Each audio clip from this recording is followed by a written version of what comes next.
Nachdem wir gestern eigentlich einen recht chilligen Tag verbracht haben in Chiang Mai, sind wir jetzt gerade aus unserem Apartment ausgecheckt, frühstücken und dann geht es auf zum Flughafen nach Südthailand. Wir fliegen nach Krabi und da haben wir auch schon ein Hotel jetzt gestern Abend gebucht. Und dann schauen wir mal, wie der Süden so ist.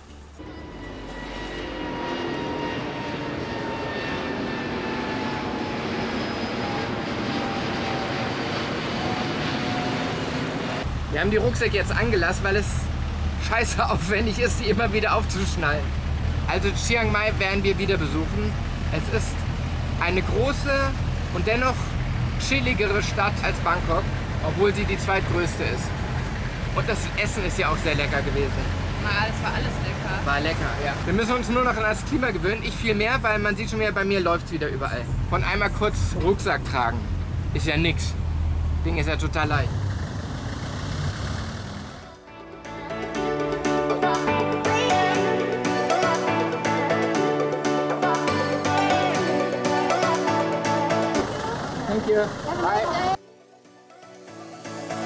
Wir sind jetzt gerade durch den Sicherheitscheck. Es sollte öfters mal so entspannt abgehen. Und wir mussten so gut wie gar nichts unserer technischen Sachen rausholen, weil die sagten, wir scannen das eh alles durch. Isa wurde dann nur noch mal rangerufen, weil sie ihre Nagelschere vorzeigen sollte. Und das war's. Ging im Endeffekt nur darum, welche Größe die Schere hat. Und dann hatte sie wieder einpacken dürfen und gut war. Ja, jetzt chillen wir uns hier noch ein bisschen in dem Wartebereich. Und dann geht's los.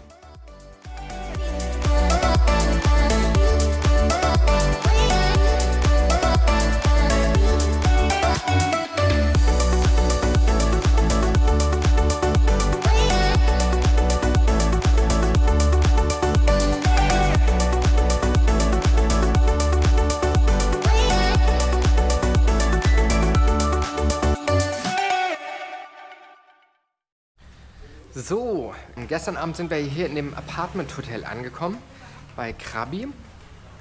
Ist also in einem Stadtteil von Krabi und wir haben uns erst gedacht, boah, also das ist ziemlich am Arsch der Welt, auf gut Deutsch gesagt. Doch heute Morgen war das dann was ganz anderes. Wenn man sich nämlich dann ausschaut, was für eine Aussicht man hat, dann wird man wieder beruhigt. Also dann kann man das wieder viel mehr genießen. Und wir saßen also hier schön beim Frühstück und hatten eine schöne Aussicht. Die Aussicht kann ich jetzt leider nicht hundertprozentig zeigen, weil jetzt gerade ist, ich weiß nicht, wie man das hier nennt, in Deutschland würde man es Ebbe nennen. Hat jemand Stöpsel gezogen, das ganze Wasser ist weg. Und das sieht dann ungefähr so aus.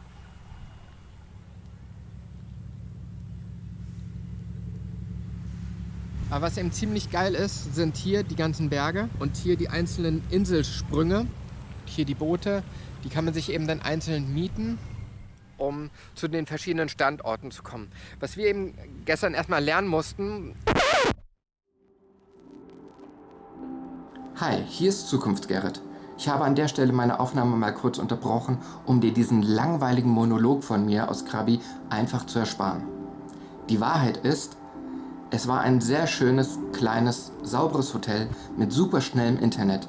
Doch, um ehrlich zu sein, es hatte den falschen Standort. Zu Fuß konntest du gar nichts erreichen. Bei den Booten waren die Preise komplett überteuert für thailändische Verhältnisse und ein Roller hätten wir uns zwar mieten können, da aber während des ganzen Aufenthaltes es konstant geregnet hat, haben wir diese Option auch nicht in Betracht gezogen.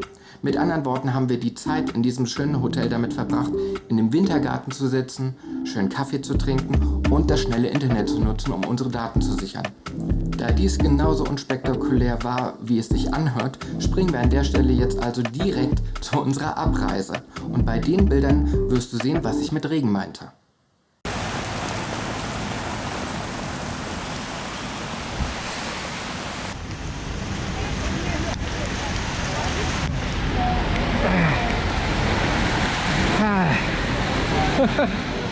Wonderful. Ach, wir müssen nach hinten uns anstellen. Wow, es ist so krass. Abenteuer schon bei der Abreise. Sehr rutschig hier. Wow.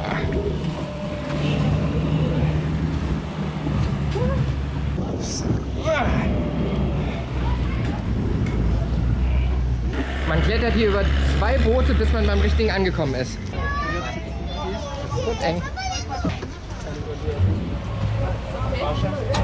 Wir sind jetzt im Speedboot angekommen. Es ist hier ein kleines bisschen voll. Nur so ein bisschen. Wenn wir das jetzt richtig verstanden haben, geht es jetzt hier mit dem Boot so erstmal ein bisschen raus, dann zur Fähre, wo wir dann hoffentlich mehr Platz haben. Das erste Boot, was wir eben am Steg gesehen haben, das sah groß aus. Und da dachte ich, oh, da haben wir ja alle genug Platz. Dann sind wir aber über dieses Boot, über noch ein Boot, um dann hier zu landen. Jetzt fühlen wir uns so ein bisschen wie die Sardinen in der Büchse. Vor allem, ich weiß gar nicht, wo wir uns festhalten sollen. Das ist ein Speedboot. Ja. Und ich habe keine Ahnung, wie das funktionieren soll. Denn im Moment stehe hier noch im Gang. Also hier geht's schon raus. So. Das ist schon krass. Wir hoffen jetzt einfach mal das Beste, dass wir gleich bei der Fähre sind und dass das jetzt wirklich so ist, dass wir noch in eine Fähre gehen. Sonst müssten wir jetzt 2 Stunden so verharren irgendwie. Andere Länder, andere Sitten, ne?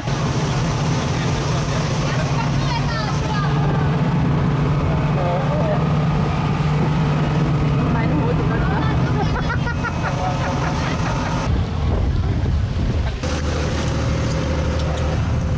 Thank you. Wir haben es geschafft.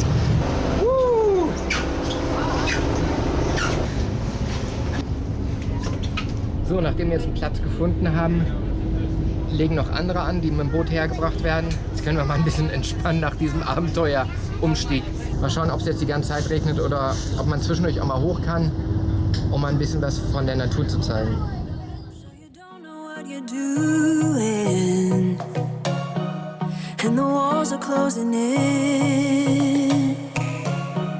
Just remember where we're going, and remember where we've been. We can breathe underwater, nothing can hurt us anymore. And as long as we're together, it doesn't matter where we are. When I do hear the ocean's roar.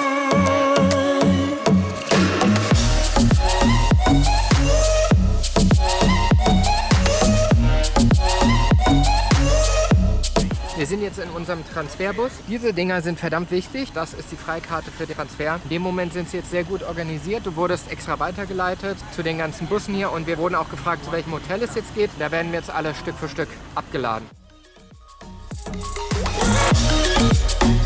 Also wir sind jetzt gerade auf unserer Fahrt auf die andere Seite der Insel und kriegen und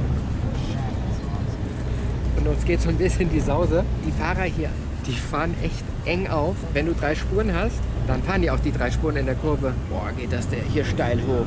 Dass das hier nicht jeden Tag scheppert, wundert mich wirklich. And the world will dance around us. They wanna know what we've got.